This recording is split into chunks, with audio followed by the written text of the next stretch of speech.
Édition spéciale consacrée à la visite officielle du chef de l'État Denis Sassou Nguesso à Paris en France. Fidèles téléspectateurs, bonjour. Sur invitation du président français, le président congolais est arrivé dans la capitale française hier en début de matinée. Aujourd'hui, il a été reçu en tête-à-tête par son homologue Emmanuel Macron au palais de l'Élysée, suivi d'un déjeuner de presse. Quels sont les grands dossiers qui ont été évoqués par les deux hommes d'État?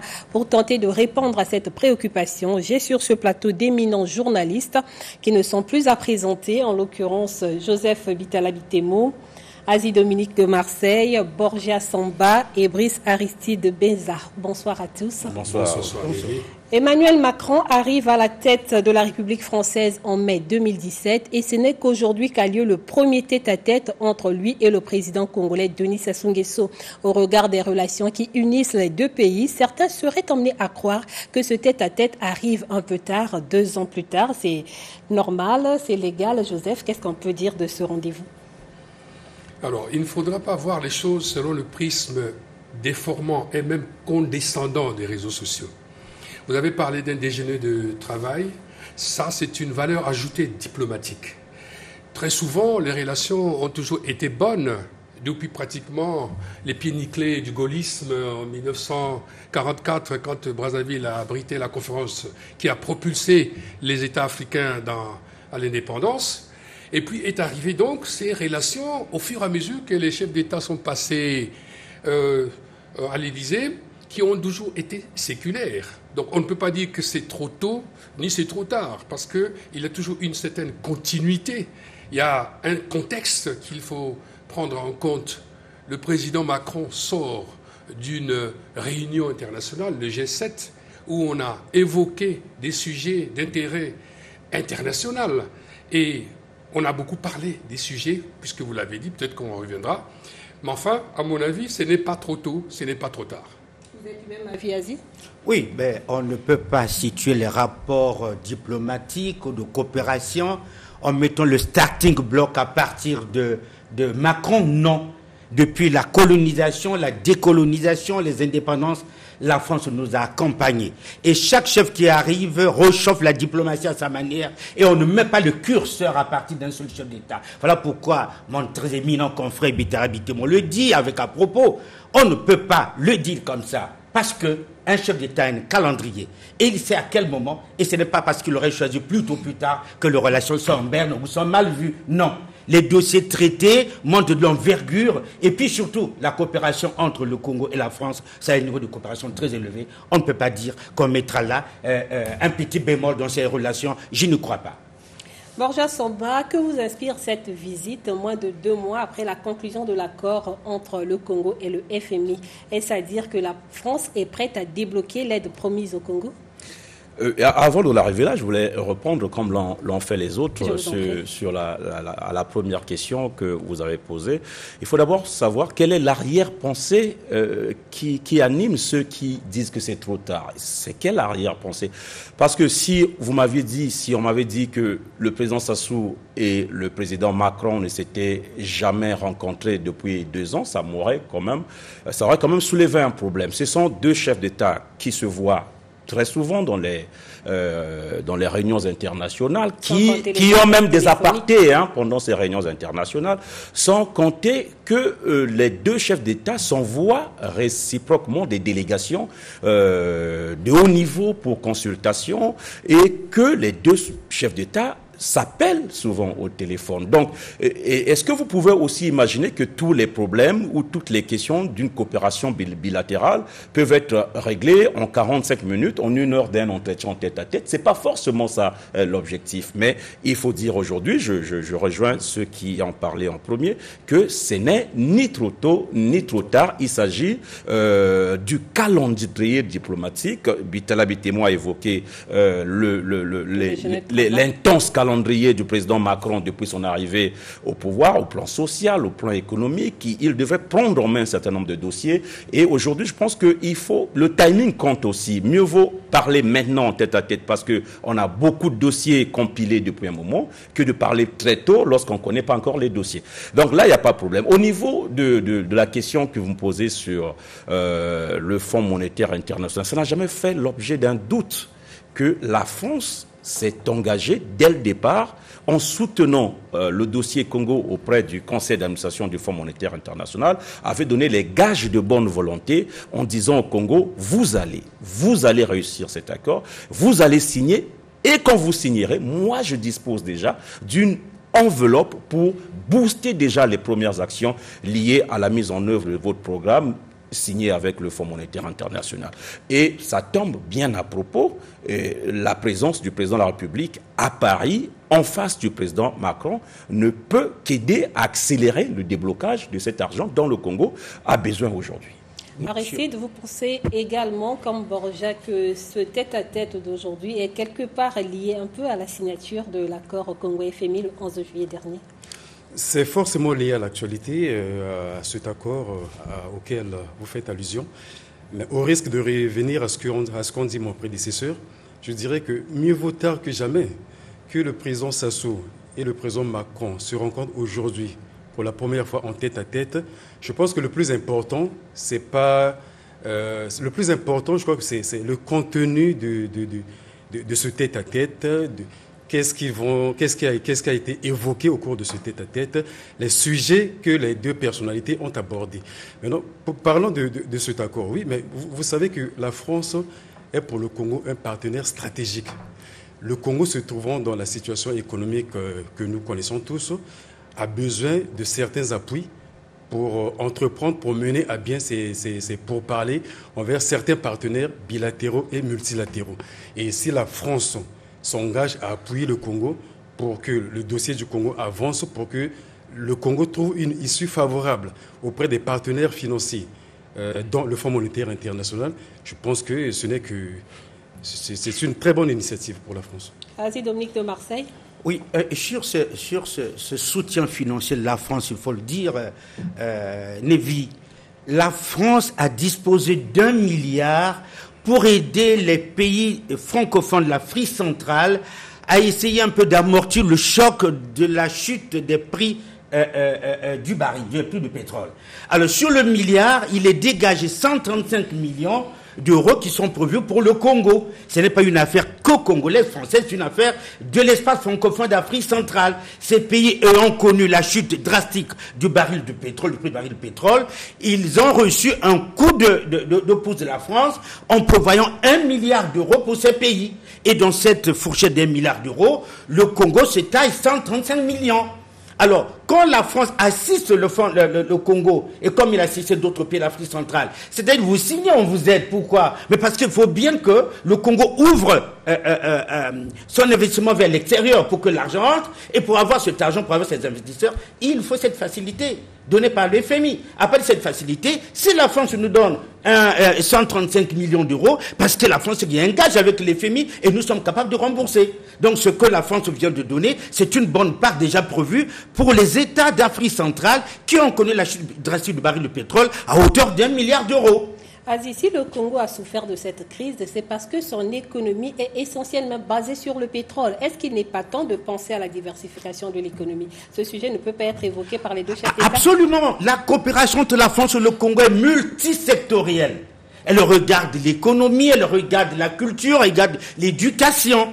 Alors c'est dans ce côté, en regardant cette multilatéralité de la coopération, qu'on peut soutirer comment on appelle ça, les aspects de la diversification de l'économie. On peut supposer, avec nos investisseurs, y compris la France, désormais en dehors du pétrole, je crois qu'il faut accélérer la coopération sur certains secteurs. Et ce n'est pas mauvais qu'au cours des deux entretiens, que les deux chefs d'État, ayant cette, comment on appelle ça, cette capacité de regarder les grands problèmes de leurs États, et la France 5e puissance au monde se dit, écoutez, moi je peux accompagner l'État congolais, mais dans quel secteur? Regardons maintenant la diversification de l'économie, parce que si nous basons l'économie que sur le pétrole, eh bien, le jour où le baril de pétrole fluctuant, tombant, mais l'économie rentrera par terre.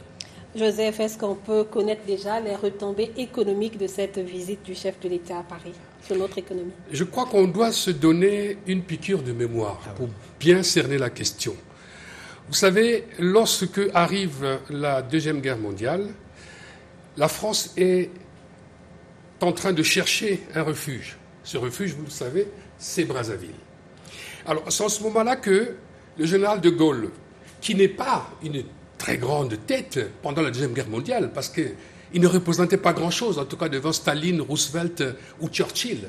Churchill disait même de lui que « This is a tall man with very tiny spirit ». C'est-à-dire c'est un homme grand, mais avec un petit esprit. D'abord, il n'est même pas là lorsqu'on débarque les troupes en Normandie en juin 1944. Et arrive donc, toujours dans cette mémoire-là, au moment où il fait un passage à vide, il n'est plus aux commandes, il revient en 1958. Vous allez comprendre pourquoi je le dis. Vous allez comprendre pourquoi je le dis. En 1958, il revient à la faveur de la guerre d'Algérie. Et c'est à ce moment-là que commence ce que j'ai appelé tout à l'heure les pieds nickelés, avec les coups de Murville, André Malraux, les Jacques Faucard, etc. Et puis la diplomatie, chemin faisant, est allée avec Pompidou, et la diplomatie des mallettes avec Chirac, et puis la diplomatie des petites phrases avec Sarkozy, lorsqu'il vient au Sénégal, quand il dit que, de toute façon, l'homme africain n'est pas suffisamment rentré dans l'histoire, n'est-ce pas ? Il y a beaucoup de petites phrases comme ça, là. Hollande lui-même l'a dit à Dakar, malgré le fait qu'il ait fait ce rétropédalage sur la Constitution. Et puis est arrivé le discours, je dirais, historique de Macron à Ouagadougou. Qu'est-ce qu'il a dit ? Il a dit, de toute façon, je vais mettre le cap sur la jeunesse, je vais mettre le cap sur le climat, tout et tout. Je le dis pourquoi, Névi ? Simplement parce que la France, et ça c'est justement la phrase légendaire de la diplomatie, n'a pas d'amis, mais la France n'a que des intérêts. Asie de Marseille l'a dit tout à l'heure. Vous savez, les intérêts de la France au Congo sont inestimables. Sur cette base-là, on peut dire que ce n'est pas les beaux yeux du président Sassou qui intéressent la France, mais ce sont les intérêts. Savez-vous combien d'entreprises françaises il y a au Congo ? Plus de 200 entreprises. Alors, par conséquent, il y a cette multilatéralité qu'il faudra préserver, et c'est ça le ponto rose de la visite du président en France. Il est probable que les deux chefs d'État évoquent le pétrole qui se trouve actuellement dans le delta, tout en sachant que cette zone est frontalière aux tourbières que le Congo doit nécessairement préserver. Là, on est dans le dossier climat. Vous savez, le président Sassou passe dans l'opinion comme étant, je dirais, l'égérie écolo du bassin du Congo. Et pour cela, il a une multitude de casquettes. Premièrement, c'est le président du haut niveau de l'OUA sur la Libye, et la Libye est au cœur de cet entretien. Il est le président de la commission climat du bassin du Congo, et il est également président en exercice de la CIRGEL, mais ils ont du pain sur la planche. Donc il n'y a pas que le pétrole. Aujourd'hui, je pense que pour parler de cet aspect de pétrole, ce qui va intéresser Macron, c'est sans doute se dire, dis donc, on bouge la tête, mais c'est une bonne découverte, une découverte faramineuse. Mais alors, où se trouve le climat, où se trouve la biodiversité, où se trouve la protection de l'environnement ? C'est de cela qu'ils vont parler. Parce que c'est bien de découvrir le pétrole. Encore que nous, on se dit, le tout pétrole, il faut faire attention. Mais il faut faire aussi attention avec le climat. Le président Sassou, c'est l'égérie écolo du bassin du Congo, peut-être même de la planète. Combien de fois il n'a pas prononcé des discours sur les sommets, sur la terre, à Johannesburg, à Rio, en France, à Brazzaville, partout. Donc c'est devenu l'égérie écolo de la planète. Alors par conséquent, il ne va pas se permettre d'aller dire, bon, j'ai découvert mon pétrole, je mets l'accent seulement sur mon pétrole. Il va falloir se dire, il faut faire attention au climat. Vous savez, je vais peut-être être long, mais au G7, on n'a pas parlé du bassin du Congo. Au G7, on a parlé de l'embrasement généralisé de l'Amazonie. Et on n'a même pas pipé un mot sur le bassin du Congo. Et chemin faisant, vous savez qu'on a dégagé 20 millions de dollars pour aider Bolsonaro, pour éteindre le feu en Amazonie. Rien, pas un seul mot sur. Alors il va falloir que les deux chefs d'État corrigent le tir. Ils doivent rectifier le tir. Parce que nous sommes quand même, ça vous le savez, le deuxième poumon écologique de la planète. Borja, le premier poumon écologique qui est l'Amazonie est en flammes. On a débloqué de l'argent pour ce poumon. On se souvient encore le 14 août, lors de son message à la nation à l'occasion de la fête de l'indépendance, le chef de l'État a plaidé en faveur de ces fonds, de ces financements qui n'arrivent pas pour la préservation de ce premier poumon. Il ne reste plus que le bassin du Congo qui reste en l'état pour la préservation de l'environnement dans le cadre de la lutte contre les changements climatiques. Absolument, c'est une vieille question depuis l'époque où on parlait des crédits carbone.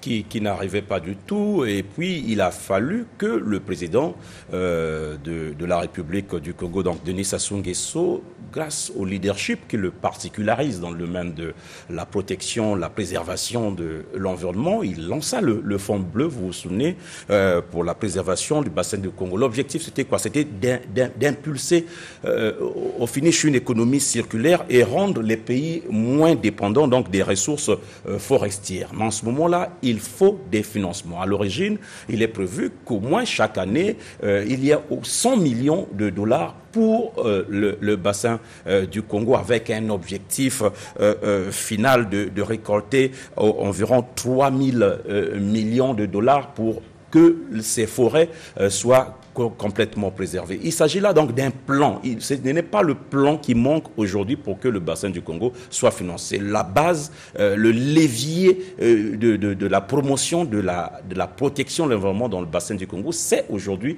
le Fonds bleu. Mais le Fonds bleu a besoin de financement, vous l'avez entendu. La visite du président de la République, Denis Sassou Nguesso, à Paris, juste quelques jours après qu'il ait plaidé en faveur des décaissements de ces fonds qui sont toujours attendus au profit du bassin du Congo. Sa visite à Paris a servi, je le pense et j'en suis convaincu, à plaider davantage en faveur du déblocage de cet argent, d'autant plus qu'aujourd'hui, la France, vous le savez, qui est en train d'augmenter son aide publique au développement et qui devient aujourd'hui, qui va se transformer en don de façon bilatérale à des États, a prévu une enveloppe de 200 millions d'euros pour le climat, pour l'écologie et pour certaines crises qui naissent de façon spontanée sur le continent africain. Ça veut dire qu'il y a une enveloppe qui existe quelque part. Et le président qui est à Paris en ce moment et qui a rencontré le président Macron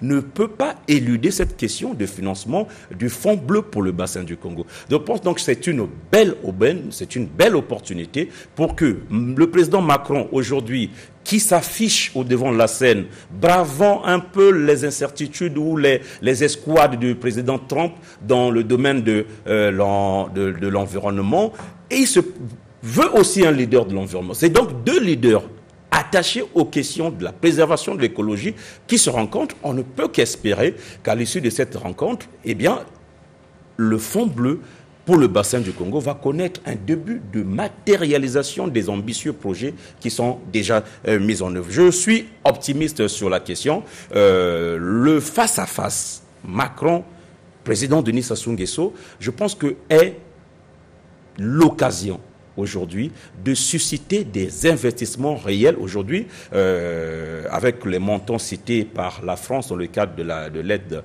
publique au développement qui est aujourd'hui majorée, on peut espérer qu'une solution pourrait être trouvée à cette question de préservation du bassin du Congo après ce que l'on voit dans le bassin de l'Amazonie. Aristide, vous pensez également qu'il est temps que ces financements en faveur de la protection du climat en Afrique soient débloqués? Ce n'est que normal. La France, vous vous souvenez de l'accord de Paris sur le climat. La France a réuni fin 2015 presque tout le monde entier à Paris pour obtenir la signature d'un accord. De la COP 21. Justement, pour obtenir la signature d'un accord sur le climat pour préserver les équilibres écologiques au niveau mondial et pour préserver les massifs forestiers dont dispose la planète. Et parmi ces massifs forestiers, vous avez le bassin du Congo. Aujourd'hui, vous avez évoqué l'Amazonie. Aujourd'hui, l'Amazonie est en flammes. Et le bassin du Congo, et Bitala l'a dit tout à l'heure, c'est le deuxième poumon écologique de la planète. Vous avez deux poumons écologiques. Le premier est en flammes. Le deuxième, il faut le préserver. Donc, quoi de plus normal? Donc, ce n'est que normal que le président français envisage comment aider le Congo, comment mettre à disposition des financements pour préserver le bassin du Congo, qui constitue une grande réserve très intéressante en matière de biodiversité. Nous allons, Asie, vous parler. Vous oui, sur cette question, Lévi. En fait, le problème de fond, c'est la volonté des États à ne pas rester que sur la phase des simples promesses. Le bassin du Congo, oui, c'est 6% de la superficie forestière du monde. C'est pas petit. Et c'est le deuxième bassin écologique du monde après l'Amazonie. C'est le deuxième poumon de la planète après l'Amazonie. Quand on a parlé comme ça, et de ce bassin, on tire des espèces qui contribuent à l'élévation économique des États occidentaux et comme des États africains. Regardez le bois qui va. C'est bien qu'on le travaille sur place, ça donne la main-d'œuvre. Mais le bois qui va en Europe, l'Europe n'a plus de forêt, l'Europe n'a pas de bois. L'Europe a besoin de l'or vert. Or, l'or vert, c'est la forêt sur le bassin du Congo. Alors, il faut que cette biodiversité, que ce bassin soit respecté, qu'il reste en l'état, mais pour qu'il reste en l'état, il faut des financements. Pourquoi des financements ne vivent? Mais parce que les paysans, les populations qui vivent ce bassin, mais ils vivent de cueillette, ils vivent de chasse, ils vivent de pêche. Or, les experts, les chefs d'État, les organismes internationaux disent il faut préserver.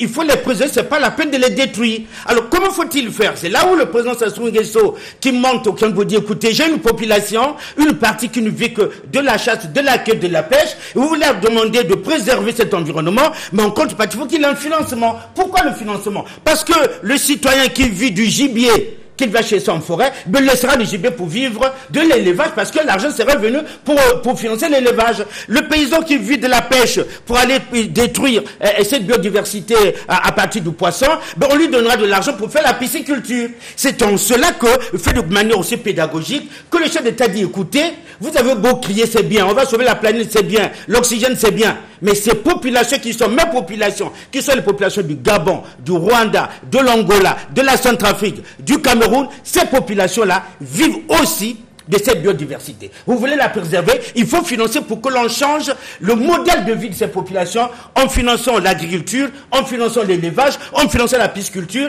En ce moment-là, ils vont laisser le gibier, ils vont laisser la forêt qu'ils vont plus détruire, et puis pour qu'ils vivent de ça. C'est en cela. Alors que les États promettent, mais personne ne dégage de l'argent. C'est là le président des Sansko dit non, je monte au créneau, et c'est inévitable, comme Borja Samuel a dit, que dans ce tête-à-tête entre Macron et Sassou, il est inévitable que Sassou puisse aborder cette question pour dire la France est la 5e puissance au monde. En tout cas, Macron monte au créneau, dit aux gros financiers et qu'ils doivent décaisser de l'argent pour que ce fonds bleu ne soit plus une simple théorie, mais une réalité finalement.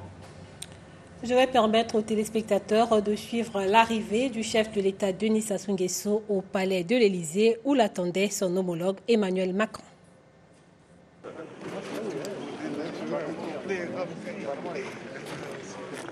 Oui, nous sommes ici au palais de l'Élysée où le chef de l'État congolais Denis Sassou Nguesso est attendu. Vous savez que le président de la République est arrivé à Paris hier, lundi 2 septembre, et ce mardi 3 septembre, Denis Sassou Nguesso sera reçu ici au palais de l'Élysée par son homologue français Emmanuel Macron. Et le programme de réception du chef de l'État congolais prévoit un déjeuner de travail avec Emmanuel Macron et une série de séances de travail entre les experts et les ministres. Donc tout à l'heure, le chef de l'État est attendu ici au palais de l'Élysée. D'un moment à l'autre, lorsqu'on nous signalera l'arrivée du président de la République, nous vous passerons les séquences, les temps forts de la réception du chef de l'État ici à l'Élysée. Borja Samba, à vous l'antenne. Merci Okano Irika. Vous avez reconnu Célestin Okano Irika, notre envoyé spécial au palais de l'Élysée, qui nous a décrit l'ambiance qui prévalait déjà avant l'arrivée du chef de l'État. Je crois que tout est prêt du côté de la régie. Nous allons voir Denis Sassou Nguesso au palais de l'Élysée.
Merci, M.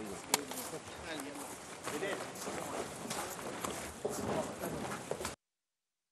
À l'invitation de son homologue.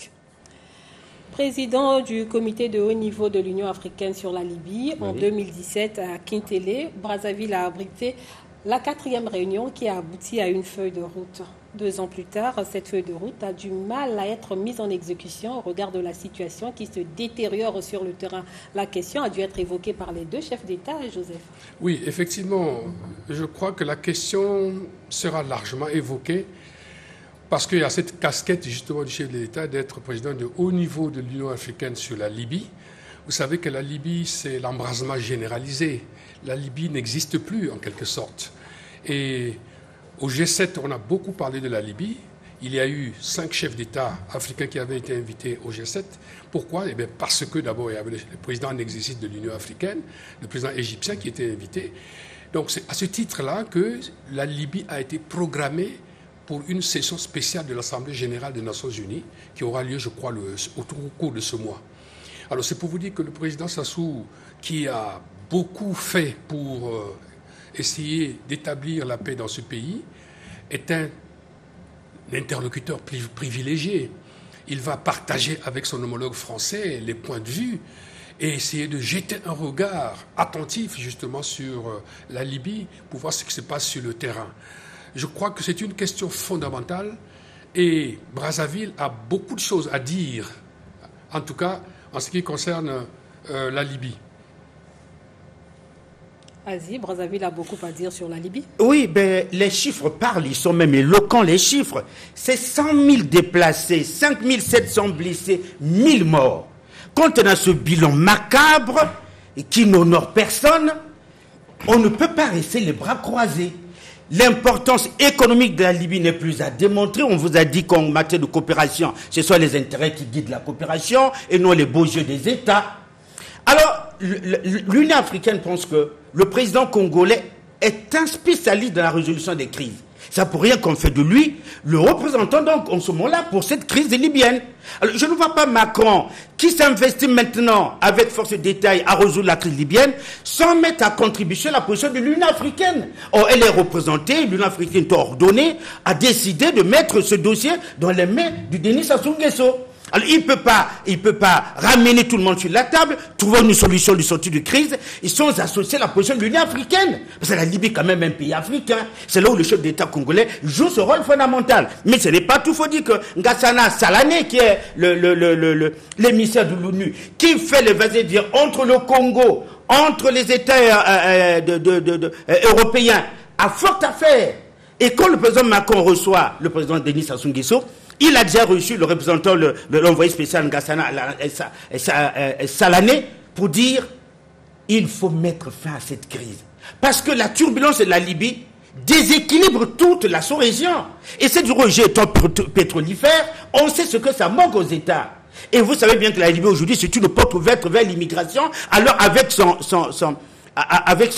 bilan macabre de mort. Quand la mer rejette, l'océan rejette les corps sans vie des citoyens qui veulent passer par là, quand Kadhafi était là de son vivant, on ne voyait pas pareil. Macabre bilan. Du coup, il faut rattraper tout. Du point de vue économique, du point de vue social, du point de vue... Il faut rattraper la Libye, puisque là, elle est partie complètement en lambeaux. Et c'est comme un dame masselant de la Libye. Et il est question dans ce genre de situation. La France, ayant pris à bras le corps la résolution de cette crise, ne peut pas passer inaperçue. Déjà, ne peut pas dire, je peux la résoudre sans le président congolais, qui est le représentant, comme on dit, l'Union africaine lui a donné une mission. Donc, au cours de cette visite, il est inévitable qu'ils aient eu beaucoup de temps sur la crise libyenne et le chef d'État congolais amène la position de l'Union africaine. Pour la crise libyenne, ça fait tout de même 8 ans que cela dure. Oui, 8 ans que cela dure, mais il faut là aussi se convaincre ou apprécier la constance de la position de l'Union africaine. Je pense que la question avait été débattue à Paris. On avait senti quand même un flop de la position des pays européens dans cette crise en Libye. Je pense qu'on n'en serait peut-être pas là si l'Union africaine avait été écoutée à cette occasion-là. Le président Sassou porte-étendard de la position de l'Union africaine sur la crise libyenne, avait bien dit qu'il avait fallu que nous commencions, que tout le monde, les acteurs commencent donc la recherche d'une solution à la crise libyenne par des étapes précises. Et qu'on ne pouvait pas baisser juste les canons et aller à une élection en Libye. Or, cette position avait été à un moment soutenue par le président Macron, y compris par l'ensemble des acteurs dans la recherche de solutions à cette crise libyenne, notamment la France qui était la tête de pont de ce courant. Il avait donc fallu qu'on écoutât à l'époque l'Union africaine qui proposait d'abord un cheminement de dialogue, de réconciliation pour que les Libyens se parlent, pour que les Libyens s'ouvrent à d'autres Libyens et que l'on laissa à l'époque les Libyens eux-mêmes se parler sans interférence extérieure pour que doucement, tout doucement, on arriva à l'époque à une paix en Libye et envisager ensuite l'organisation des élections. Je crois que le président Sassou, qui a rencontré le président Macron, a dû réaffirmer cette même position au président Macron. Et je suis sûr que le président Macron, après avoir vu le revers de la médaille, après cette décision précipitée d'aller vers des élections. À l'époque, l'on disait dans 6 mois en Libye. Et aujourd'hui, on voit que c'est toujours irréaliste. La poudrière libyenne s'est amplifiée et c'est devenu quasiment un point noir sur le continent africain. Il est donc question aujourd'hui d'espérer que le message du président Sassou, vous savez, le tête-à-tête a cette particularité, déjà on se regarde les yeux dans les yeux, on se parle très franchement, on est à l'abri des oreilles indiscrètes, et donc là on a l'occasion de se dire des vérités.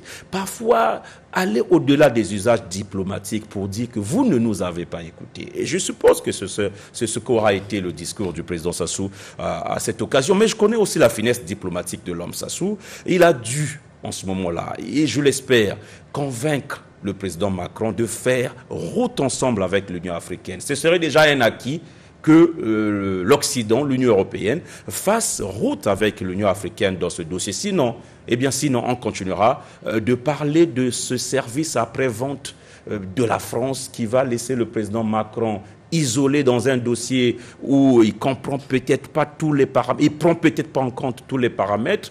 Et justement, les Africains qui sont à côté, qui vivent avec la Libye et qui connaissent les Libyens, peuvent apporter une touche particulière à la résolution de cette crise. Aujourd'hui, on voit que les combats sont de plus en plus violents. La Libye est en train de plus en plus d'aller dans le mauvais sens au lieu de sortir de ce gouffre qui vous l'avez dit, dure de cette crise qui dure depuis 8 ans. Voilà. Aristide, quel avenir pour la Libye après ce tête-à-tête Macron-Sassou Nguesso? On ne peut pas, à ce stade, prédire l'avenir, mais ce qui est au moins sûr et ce qui convient de mentionner est que le président Sassou, son implication dans la résolution de la question libyenne est très importante. Vous avez dit que le président, il y a eu beaucoup, vous savez, sur cette question libyenne, il y a beaucoup d'initiatives qui se mènent en parallèle. La particularité de l'initiative menée par le président Sassou est que le président Sassou a eu un contact direct avec les chefs de tribus libyennes, avec la population libyenne à la base. Ceux qui ont été reçus ici à Kintélé, ce n'est pas vraiment les dirigeants au sommet. Il a eu un contact franc avec eux, il est entré dans leur intimité. Je pense que, à défaut peut-être d'une recette miracle, le président Sassou a quelque chose à proposer au président Macron dans la résolution de la question libyenne, compte tenu de ces contacts qu'il a eus avec ces Libyens ici à Kintélé. Est-ce que ce tête-à-tête a été l'occasion de parler de la politique intérieure du Congo quand on sait qu'en 2021, ce sera la présidentielle, Joseph? Sur cette question, je crois que c'est Jupiter qui devient Socrate. C'est-à-dire que le président Macron a beaucoup plus écouté. Mais les deux interlocuteurs ont des situations intérieures. Vous savez que le président Macron aussi va démarrer une rentrée très tumultueuse. Déjà cette année qui vient de passer, là, avec le phénomène des Gilets jaunes, il a été terriblement secoué. Là, il y a les retraites, les PMA, les élections municipales qui pointent à l'horizon, les élections européennes. il y a un contenu territorial dans ces... Donc le président Macron, il est champion de la diplomatie du tape à l'œil. Voyez-vous ce qu'il a fait lorsqu'il a eu le G7? Il a fait venir le ministre des Affaires étrangères de l'Iran pour qu'il soit face à face avec Donald Trump. Et en ce moment-là, ça a été un grand coup d'accélérateur. Parce que le président Macron a aussi une image à redorer. Au niveau de l'Europe, il est quasiment seul, avec la saga du Brexit de plus au nord, et de l'autre côté, Merkel qui est devenue affaiblie, la montée de l'extrême droite en Italie et même en Allemagne, tout cela qui fait que le président Macron, aussi à l'intérieur, il a des sérieux problèmes. En revanche, le président Sassou, bien évidemment, il n'est pas aussi à l'abri de toutes les situations, en commençant d'abord par la situation intérieure du pays. Vous avez vu comment l'opposition a commencé à s'inquiéter, à tirer même à boulet rouge, à poser même des conditions pour qu'on arrive à 2021, l'échéance de la présidentielle. Eh bien, tout cela fait que les deux chefs d'État ont les mêmes problèmes, les mêmes situations au niveau intérieur. Ça, c'est mon sentiment. Asie de Marseille, les politiques intérieures ont-elles été évoquées? Oui, ben, je dis, l'expérience qu'a Denis Sassou Nguesso par rapport à l'expérience de Macron, un jeune chef d'État, l'un des plus jeunes au monde, qui occupe la 5e puissance au monde, je crois qu'ils devront profiter de cette expérience. Bon, je dis que la profitabilité de l'expérience du président Denis Sassou Nguesso auprès de Macron n'est qu'une chose souhaitée. Monsieur le Président, comment vous allez faire pour 2021 au regard de ce que les réseaux sociaux, tout le monde parle? Il peut nous donner une recette miracle, c'est la même chose. Gilets jaunes, le multilatéralisme qui affronte l'unilatéralisme. On a l'impression que Macron tire le drap de son côté, de l'autre côté, Donald Trump aussi tire le drap. Les deux sont opposés sur la vision du monde. On doit des gilets jaunes au niveau de la France. Donc, il y a chacun à ses problèmes. Et en ce moment-là, on veut reconnaître la puissance de chaque diplomate. Les deux se parlant, comme Borja l'a dit, parfois on dépasse même le cadre de la simple diplomatie. On se parle en frères, on se dit des vérités. Et il peut dire, écoutez, nous sommes assez grands, on peut arranger l'élection sur une autre manière. Ce n'est pas la peine d'écouter les de mauvais augure. Le Congo est un grand pays, d'abord dans le multilatéralisme, il le dit, dans des crises qui enchevraient tout le monde. Il faudrait que chaque État soit capable de donner sa position et non laisser la position dominante des grandes puissances. C'est le grand débat entre Macron et Donald. Et Donald pour lui, Donald Trump pour lui, les États-Unis étant forts, peuvent dicter leurs lois. C'est-à-dire, ils peuvent se l'imposer, dire, écoutez, ce qui se passe au Congo, on n'en veut pas. Non, Macron dit non. Il faut bien que le multilatéralisme, les nations s'expriment, les personnes parlent, les dirigeants donnent leur point de vue. Et quand on aura gercé la question en communauté, on prend une décision. Mais le côté dit non, les grands puissants peuvent taper le poing sur la table. Ils diront, dites-moi, quand le Congo lève la main, lève le doigt, vous pensez que le Congo pèsera au même moment que l'Allemagne au Conseil des Nations? C'est sur ça que M. Donald Trump dit non. Laissez le monde dirigé par les grandes puissances. Or, si le monde laisse le monde dirigé par les grandes puissances, ce sont les gendarmes du monde. Les gendarmes du monde n'amènent pas que la paix. Borja Samba, Denis Sassou Nguesso, Emmanuel Macron ont-ils parlé de la politique intérieure de leurs pays respectifs? Ben, c'est inévitable, vous savez. Comme vous et moi, quand on se rencontre, la première chose qu'on se demande, c'est les nouvelles de la famille. Que ce soit dans ce sens ou dans un sens purement politique, comme les médias le sous-entendent depuis quelques jours, puisque cette question de politique intérieure a été affichée au même titre des questions environnementales, au nombre des sujets au menu de la rencontre entre le président Macron et le président Denis Sassou Nguesso. En quoi ça consiste? En quoi consiste la question de politique intérieure? Mais il s'agit de voir la stabilité de notre pays. Notre pays n'a plus besoin de se lancer dans des mouvements de violence, de contestation violente et d'éternel recommencement en termes de menace de la paix. Et ça peut préoccuper l'ami Macron, l'ami du Congo. Il peut demander des nouvelles dans ce sens-là. Où en êtes-vous, par exemple, avec le processus de règlement définitif de la crise dans le département du Pôle? Vous savez que ce n'est pas un sujet tabou. Le président peut avoir donné les assurances à son homologue qu'il n'y a pas lieu de s'inquiéter. Le Pôle, le dossier est pris en main. Là également, les financements sont nécessaires pour conduire à terme le programme de démobilisation, réinsertion, désarmement. Tout ça, tout ce processus doit être conduit à terme, et peut-être que celui qui écoute le président en face peut dire « Ok, je peux apporter ma contribution ». Joseph a parlé de l'élection, des élections dans le pays. Oui, tout comme Macron aussi a des élections dans son pays. Mais il faut quand même relever aussi. La France, c'est un pays ami, un pays qui se préoccupe aussi de ce que tout aille bien dans notre pays. On sait que nous sommes sortis de l'élection de 2016 dans des conditions de contestation, dans des conditions de dénonciation, et ça n'a pas favorisé aussi, ça il faut le reconnaître, un climat de cohésion qui peut aider à l'accélération du processus démocratique. Mais le président Denis Sassou Nguesso peut donner les assurances à son homologue, tout comme l'homologue peut lui donner des assurances, que nous soutiendrons dans le preuve de réconciliation. Vous avez entendu ça et là l'opposition réclamer un dialogue politique, réclamer des concertations sous l'égide de la communauté internationale, mais ça ne tombe pas dans les oreilles de sourds. Tout le monde écoute. Il s'agit de l'opinion publique. C'est pas des choses cachées. Et ça, c'est des questions dont les présidents peuvent discuter. Eh bien, dans un sens, le président peut dire que oui, il y a déjà un conseil de dialogue qui existe dans mon pays, un dialogue dans la forme classique qu'on connaît, X, Y, venir. Mais il y a déjà le dialogue permanent. Le président peut donner ses assurances à son homologue. Et puis, la situation est terminée. Donc, c'est juste des questions d'information réciproque.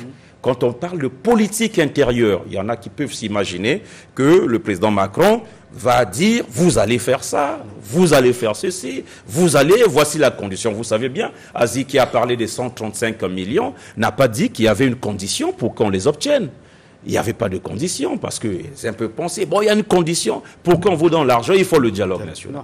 Bon, c'est sans ces genres de zones d'ombre qu'il faut lever dans ces questions. Parce que quand on dit la question de politique intérieure sera au menu de la discussion entre le président Macron et le président Sassou, il y en a qui peuvent être amenés à penser que, ah bon, tiens, on a imposé le dialogue. Bon, c'est au président Sassou de voir, en définitive, quelle forme il veut donner au dialogue. Mais je pense qu'aujourd'hui, nous avons écouté maintes fois la réponse du président Sassou, le dialogue, c'est dans les institutions. Voilà, donc voilà ce qu'on peut dire. Aristide, un mot sur la politique nationale congolaise évoquée au palais de l'Élysée par les deux chefs d'État.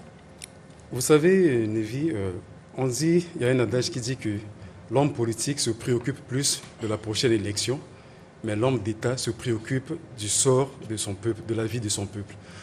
C'est vrai, en tête à tête, les deux chefs d'État peuvent avoir parlé des questions concernant la politique nationale de chacun de leur pays. Mais je crois que ce qui préoccupe le président Sassou beaucoup plus, et à l'heure actuelle, c'est la vie des Congolais. Le Congo a des problèmes énormes sur le plan économique. Il y a des enjeux de taille sur le plan politique, de politique internationale. Je pense que, sans avoir éludé les questions concernant la vie nationale, je pense que le gros de ce tête-à-tête a porté sur les questions d'intérêt mondial, que ce soit sur le plan économique, que ce soit sur le plan politique, la politique internationale. Il y a des grands enjeux. Au plan écologique. Pour les questions de portée écologique. Je crois que c'est beaucoup plus cela. Bon, quand tu as parlé de l'élection, la prochaine élection, peut-être qu'ils ont effleuré la question, mais connaissons le président Sassou, connaissons l'intérêt qu'il accorde à la vie des Congolais, je pense que la question concernant la prochaine élection présidentielle de 2021, à l'heure actuelle, je ne crois pas qu'ils aient accordé beaucoup plus d'importance à cela. Fidèles téléspectateurs, je vais vous ramener en France où nous allons retrouver Célestin Okanoyi-Ricard au palais de l'Élysée. Denis Sassou Nguesso a marché d'un pas ferme vers le perron de l'Élysée où Emmanuel Macron a descendu toutes les marches du palais pour accueillir son hôte. Et vous savez bien qu'au cours de cette réception, les deux chefs d'État vont procéder à la signature de quelques accords, notamment l'accord sur l'économie forestière avec le plan d'investissement de la stratégie nationale RED+. Il y aura également une lettre d'intention entre l'initiative pour les forêts du bassin du Congo et la République du Congo. Cette initiative regroupe 6 pays d'Afrique centrale et d'un montant de 60 millions d'euros. Et un autre accord sera l'accord de partenariat entre le Congo et la France en matière de formation des formateurs. Voilà l'ambiance qui a prévalu ici au Palais de l'Élysée à Vaux-l'Antenne. Merci Célestin Okano-Yirika. Je crois que nous avons fait le tour d'horizon des questions évoquées par les présidents Emmanuel Macron et Denis Sassou Nguesso. Asie Dominique de Marseille, je commence par vous. Votre mot de conclusion, qu'est-ce qu'on retient de cette visite? Annoncer tambour battant sur les médias, je veux dire, une seule hirondelle ne fait pas le printemps. Et quand on connaît les saints, on les honore. Macron savait qu'il recevait un grand chef d'État avec qui il va aborder les grandes questions d'intérêt planétaire. Et voilà pourquoi j'ai dit une seule hirondelle ne fait pas le printemps. On ne peut pas parler du fond bleu, on ne peut pas parler de la Libye, on ne peut pas parler de ces questions concernant l'économie en Afrique ou dans le monde. Ils sont associés des grands hommes d'État. Donc, quand Macron demande cette visite, je suis convaincu, comme Macron savait que recevant Denis Sassou Nguesso, il avait beaucoup à discuter, ils se sont dit des grandes choses et ont décidé de beaucoup sur le sort du monde et le sort de la France et puis celui du Congo. Joseph, des accords de partenariat signés dans plusieurs domaines, on peut dire que la moisson est bonne. Oui, la moisson est bonne, mais il ne faut pas se faire trop d'illusions. Comme je l'ai dit d'entrée ici, la France n'a pas d'amis, la France n'a que des intérêts. Il en est de même pour tous les États. Et bien sûr, et vous connaissez un peu la phase assez regrettable de Jean-Marie Bockel, lorsqu'il voulait s'en prendre à la Franc-Afrique, il avait été viré. Et Dieu sait que en ce moment-là, c'est le président Bongo qui, à l'époque, qui avait demandé à ce qu'il soit parti. Nous ne sommes pas à l'époque de la Franc-Afrique. Nous sommes là sur une démarche partenariale pour que ce soit le phénomène diplomatique que l'on connaît de gagnant-gagnant. Le Congo n'est pas allé pour quémander, loin de là. Et la France non plus n'a pas besoin de venir quémander. Il y a des pistes pour aider les États africains. Il y a aujourd'hui la France qui défend aussi son morceau en Afrique, avec l'arrivée des pays émergents comme l'Inde, comme la Chine. Eh bien, la France a aussi raison, parce que de toute façon, il ne faut pas venir avec ce que disait le président brésilien de Macron, qu'il fallait qu'il s'occupe de sa maison et de ses colonies. Nous ne sommes plus à l'époque des colonies. Nous sommes à l'époque du multilatéralisme, c'est le mot qui a été utilisé par Asie de Marseille, et je souscris là-dessus. Nous sommes à l'époque où on ne peut pas vivre en autarcie. Le Congo a besoin de la France, mais la France aussi a besoin du Congo. Aristide, un mot sur cette visite, qu'est-ce qu'on peut en retenir? Il faut inscrire cette visite de travail dans le cadre du fonctionnement normal des pays. Il est tout à fait normal que le Congo, étant partenaire de la France, que les deux chefs d'État, à un certain moment, essaient de se rencontrer, de faire le point sur la coopération, de voir d'envisager l'avenir et de tracer ensemble le chemin qu'ils peuvent suivre ensemble. Donc, loin de moi la polémique consistant à dire que bon, c'est la première fois que le président Sassou est reçu, ou bien toute autre forme de commentaire que les gens pourraient faire. Mais je pense qu'il faut inscrire cela dans le cadre normal. Et cela n'a pas de coloration politique. Quel que soit le président qui serait là à la place de Sassou, il aurait toujours envie de rencontrer à un moment donné le président français pour que, c'est simple de passer en revue les questions d'intérêt économique, politique et les questions d'intérêt planétaire.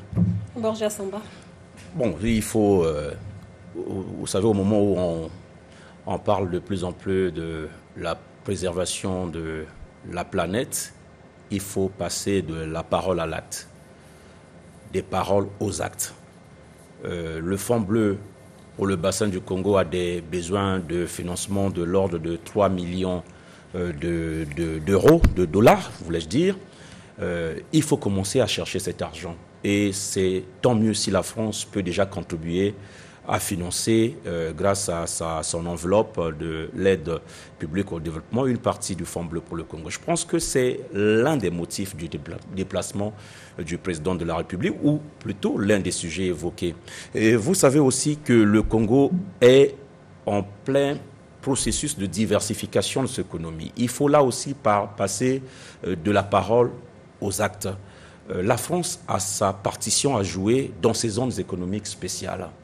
le pays met en place ces zones économiques spéciales pour que des industries y soient implantées, pour que des industriels s'y installent. Et donc, si le message peut passer auprès de la France, partenaire du Congo, qui peut inciter les investisseurs français à prendre d'assaut ces zones économiques spéciales, on sera là passé de la parole aux actes et prouver une véritable amitié entre la France et le Congo. Moi, je souscris à ce que l'on disait tout à l'heure, l'époque des colonies, c'est fini. Les pays se parlent d'égal à égal. Aux Nations Unies, c'est un pays, une voix à l'Assemblée générale des Nations Unies. Le Congo a sa voix à émettre sur la scène internationale. Et donc cette visite du président de la République, Denis Sassou Nguesso, est une visite qui peut faire avancer un certain nombre de dossiers. On ne dit pas que les dossiers n'avancent pas déjà, mais se voir comme ça peut aider à faire avancer donc un certain nombre de dossiers. C'est une visite à saluer, comme toutes les autres visites d'ailleurs que le président a effectuées auprès d'autres pays amis de la République du Congo.